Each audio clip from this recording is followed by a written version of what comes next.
everybody, welcome back to the channel. My name is Chris, and so let's get right into it. I've been wanting to do this for a while, ever since I bought the boat and motor. I am upgrading this 9.9 Suzuki to a 20 horsepower. Now you might be saying, how are you going to do that without buying another motor? I can tell you why. They are identical motors. There's only a couple parts different that make this a 9.9 compared to a 20 horse. Now, this boat and motor is a 14-foot boat. It's aluminum. Traveled at around 13 miles an hour top end with me and my gear in it. Just one person. So I'm hoping it's going to do around 21 is what I'm predicting off of what other people have done it and how fast they've gone with it. So I'm going to go over the boat and motor, show you all about it, and then we're just going to get right into it and start changing some parts on it. I'll show you exactly what I bought, what I paid, and you can do the same for your motor. So it's definitely a great upgrade, even if you're just buying the 9.9 brand new and intending on upgrading it right away. It's a great idea, saves you some money, saves you about $1,000, and it's definitely a good choice to go with. Suzuki is a really underrated brand, and I really like them. So yeah, let's get into it. I'll show you around the boat and motor. So I originally bought this boat last year in the fall. I bought it with just a boat and trailer for $400. The reason I bought it was it had no motor on it, first of all, and I like the color. It's exactly what I was looking for. It didn't actually need anything besides obviously a motor. But my intentions were to buy a brand new engine straight from factory and put it on this. I've always wanted to do it. I've always wanted to get an older boat and stick a brand new motor on it. It's a lot better than a new boat and paying those new prices. So that's what I always wanted to do, and I finally did it. It's definitely a different scenario than I was predicting, but I'll explain it later and how I ended up with this and the motor. So when I bought this boat back in October, my plans were simple. Buy an old boat, put a new motor on the back. I didn't want to do too much work to the boat, whether I needed to a little bit, if not any. This one needed nothing. It had interior in it. The only thing I added to this boat was a fish finder. It actually has a radio in it. Does not work. I don't know why. I have to work on the wiring with that. I hate electrical. But there's nothing to this boat. I mean, it's just a simple floor, 2 seats, and that's it. It's only about 4 feet wide inside. I mean, it's very small. Very small boat. I mean, when you're sitting in it, I mean, these seats are just a normal pedestal seat. I mean, the height of them is looks a lot higher because the boat is just small. I mean, I'm 6 foot, and this boat is just a very small boat, but it's what I wanted. I'll never sell this boat because it's exactly what I wanted it to be.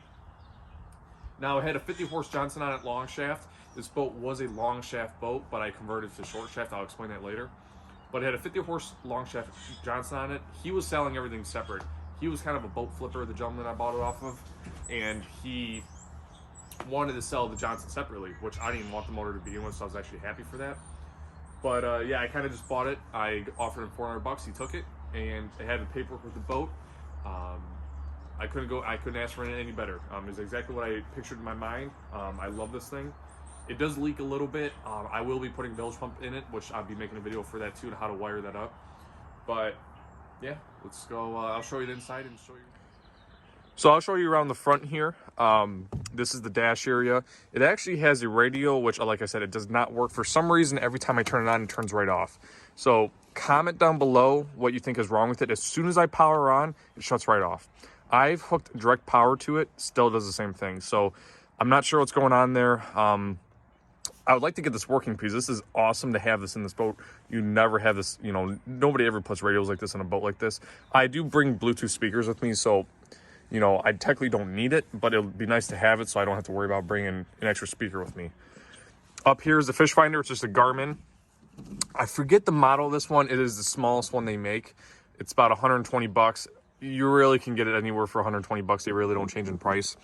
But when I bought it, these were originally made to put on kayaks and, you know, small boats like this. People buy them for their larger boats. They really, it's a small screen. It's easy to see. It's colored. It has chart plotting and just regular depth, you know, and a depth sounder so you can see the bottom and whatnot. It's all I wanted it for. I just wanted to see, you know, how deep it was, you know, because when I'm fishing, I look for drop-offs. I don't look for anything special, just wherever it drops off at, because I live on Lake St. Clair in Michigan. So, you know, we're just looking for drop-off points, deep areas, you know, because our lake really only gets around 14 feet deep. Now, when you go in the rivers around us, they get up to like 65. So that's what I'm looking for. So that's why I wanted that. Simple steering wheel. It actually has a steering wheel cover on this thing. I have not ripped that off yet, but I'm pretty much going to be replacing this entire steering system to begin with because it actually has the original pulley system on it. So that's going to go. Over here we have just 2 switches. One is the horn, which is actually, it actually works, and it's actually an air horn, not electric. It's electric air horn, but it's an actual air horn. It has a compressor underneath the dash, which is pretty neat.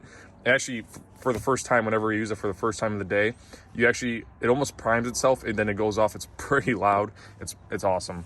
Over here is my shift controls. Now, like I said, it did not come with a motor, so I had no controls. This came with the Suzuki I bought. Just simple forward, reverse. Nothing too crazy. Electric start. This is the trim. But I installed that. I already had the mount for it, so I mean, I didn't really have to do much besides screw it on.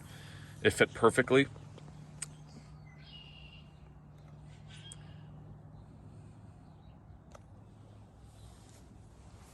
Moving on back here, we only got 2 seats in this boat, which is all this boat needs. I wouldn't want to put any more in here. But the seats are in good shape. They actually match the boat. They're red, so they look really nice. You can actually move them. They have the pedestals in them where you can move them. You can actually move one of them back here. So if you're set up for, different for fishing, you can move them around, which I like. Up here, it's just a simple storage area. As you can see, got some light going on up there because there's a couple holes in the top of the boat. So going back to the Suzuki back here, I bought this motor last year, right after I bought the boat.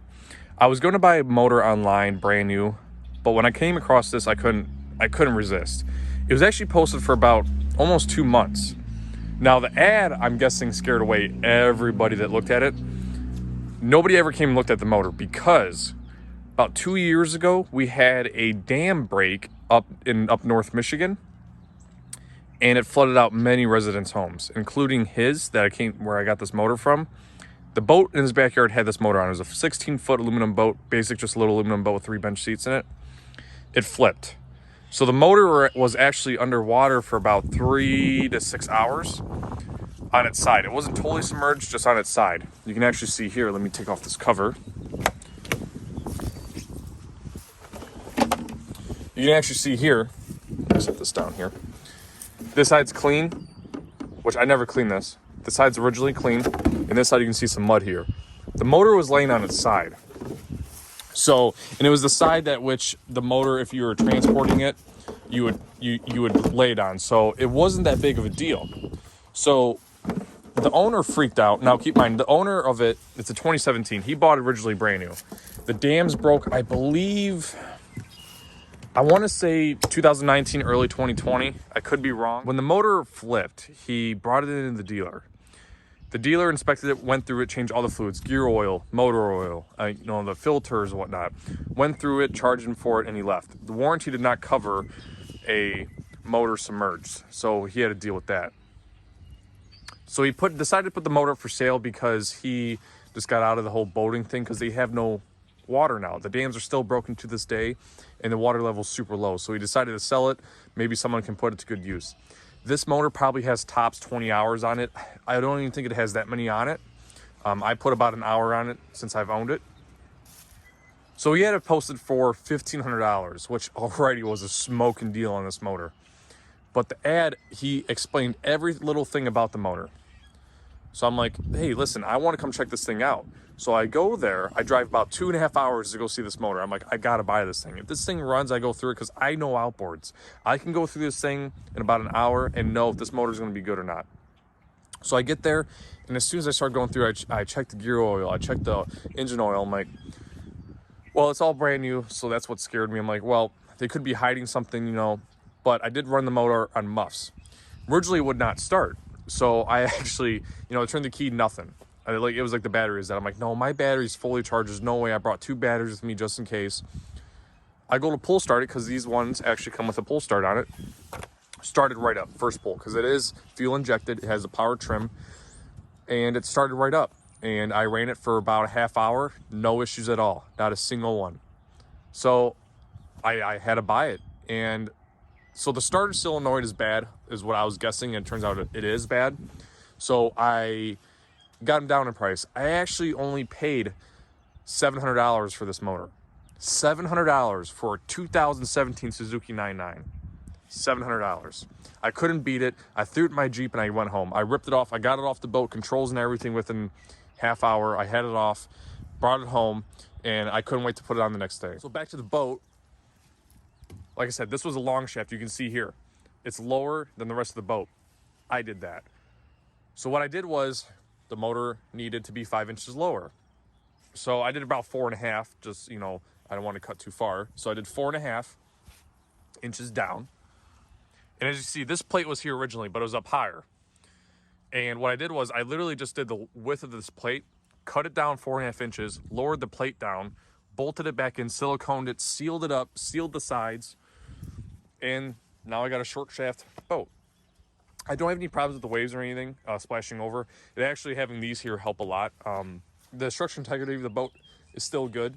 This boat actually has a wood outside transom going all the way across. You can see here, it overlays the aluminum, and you got wood on the inside of the boat. So this transom's super sturdy.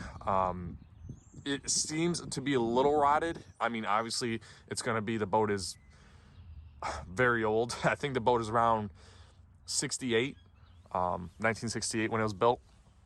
So, but it holds the motor perfectly. It's very sturdy for this motor. Would I put a 50 horse on it? Probably not, but it holds the motor just fine. It does not shake at all. Well, that pretty much wraps up part 1 of this video. I pretty much just wanted to go over the boat and motor with you and pretty much show you why I bought it and how much I did. Next video, I didn't want to make it too long, so that's why I'm going to split this up in 2 parts, maybe even 3. Next video, we're going to install the parts on the motor, which is coming shortly after this one. And we're just going to install it, probably go for a test drive. Hopefully you get some nice weather. We're expecting a lot of rain here in the next couple days, so hopefully we get some nice weather that pops up. We can take it for a test drive. Like I said, the parts will probably only take about an hour to install. Probably less, actually, now that I think about it. And we're going to take it for a test drive, show you how fast it's going to go. Like I said, I'm predicting 21 miles an hour. It goes 13 currently with me in it and my gear. So it's going to be pretty fun. It's a fun little boat, and I'm going to take you along for the journey, and we're going to see what it turns into. So thanks a lot. Thanks for watching. Like and subscribe. Comment if you have any questions about anything, what you want to see next.